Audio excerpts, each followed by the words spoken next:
नमस्कार स्वागत करुच्ची आज मुख्य गुरुत्वपूर्ण खबर को आपण दर्शक बंधु एवं आमर हस्तगत होता खबर रही लघुचाप जनित वर्षा संपर्कित एवं 27 पर्यंत भीषण वर्षार संभावना तेबे जानिबा ए लघुचाप केउं स्थान रे सृष्टि होईछि एवं यार प्रभाव ओडिशा उपर किभଳି भाव रहिबो एवं राज्यर केउं केउं जिल्ला को भारी वर्षार संभावना रही एवं से पाणीपाग विभाग विशेषज्ञ मान मतामत कौन रही से संबंध में संपूर्ण विवरणी मुझे आपको भिडियो प्रदान करी से आपण निश्चित भिडियोटी को प्रथम शेष पर्यंत देखिए जदि भिडियोटी भल लगे तेज पाखे लाल बटन दबाई निश्चित सब्सक्राइब करेंगे और पाखे आसुवा बेल आइकन देवे और ऊपर आसुवा ऑल नोटिफिकेशन क्लिक करके भूलें जहाँफल एभली भिडियो सर्वप्रथमे आपण निकट में पहुँच पार।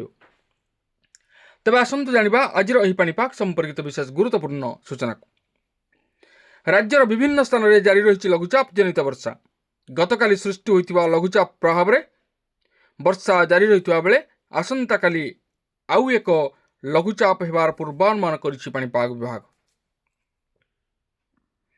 दुईटी लघुचाप प्रभाव में 27 तारिख पर्यंत प्रबल वर्षा लगी रहिब।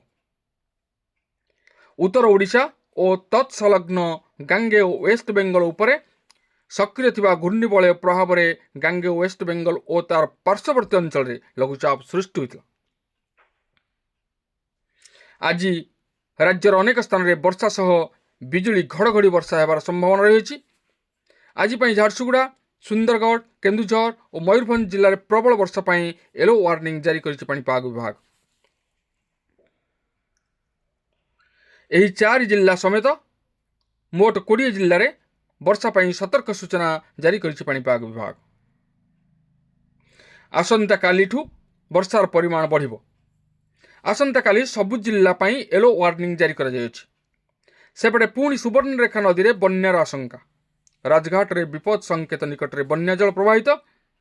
राजघाट रे विपद संकेत 10.36 मीटर रही बेले सकाल 6टा सुधा जलस्तर वृद्धि पाई 10.37 मीटर रे प्रवाहित होछि। सुवर्णरेखा नदीर चलित वर्ष आसी षष्ठ बन्या। झारखंड गालुडीह ब्यारेजरू 5000 क्यूसेक पानी छड़ा जाइथिबारु नदीर जलस्तर वृद्धि पाई। लघुचाप प्रभाव में झारखंड अंचल में प्रबल वर्षा होइछि। फल नदीर गालुडीह ब्यारेजरू पानी छड़ा जाइछि। आज संध्या सुधा राजघाट निकट में बन्या जल अतिक्रम करियो बोली अनुमान करा जाउछि। तेणु बालियापाल और भोगराई अंचल में बन्या हेबो बोली आशंका देखा दैछि। तेबे गांगेय पश्चिमबंग एवं संलग्न अंचल में थिबा लघुचाप सक्रिय रही। आसंता काली एक लघुचाप क्षेत्र सृष्टि होबार संभावना रही। यार प्रभाव में आसंता 27 तारिख पर्यंत वर्षा हो पारे। फल आज भी राज्यर विभिन्न जिले में दिन सारा लगी रही वर्षा। तेबे आज मयूरभंज केन्दुझर सुंदरगढ़ और झारसुगुड़ा प्रबल वर्षार आशंका रही पाणीपाग विभाग।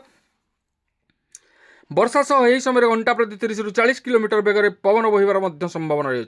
समुद्र अशांत थिबारु मत्स्यजीवी मानकु समुद्र भीतर को जीवाई बारण कर एने भुवनेश्वर आंचलिक पाणीपाग केन्द्र पक्षर सूचना प्रदान कर बालेश्वर भद्रक जाजपुर केन्द्रापड़ा कटक जगतसिंहपुर बरगड़ संबलपुर देवगढ़ अनुगुल ढेंकानाल पुरी खोर्धा नयागढ़ गंजाम और गजपति जिलार किछि स्थान में बिजुली घड़घड़ी सहित वर्षा होबार संभावना थिबारु संपृक्त जिलागुड़िकु पाणीपाग विभाग पक्षर सतर्क सूचना जारी कर सही जिले में जिलापाल मैंने सतर्क रहा एसआरसी कार्यालय पक्षर निर्देशनामा जारी कर तेज आम देखुचे दर्शक बंधु आकाश मेघाच्छन्न रही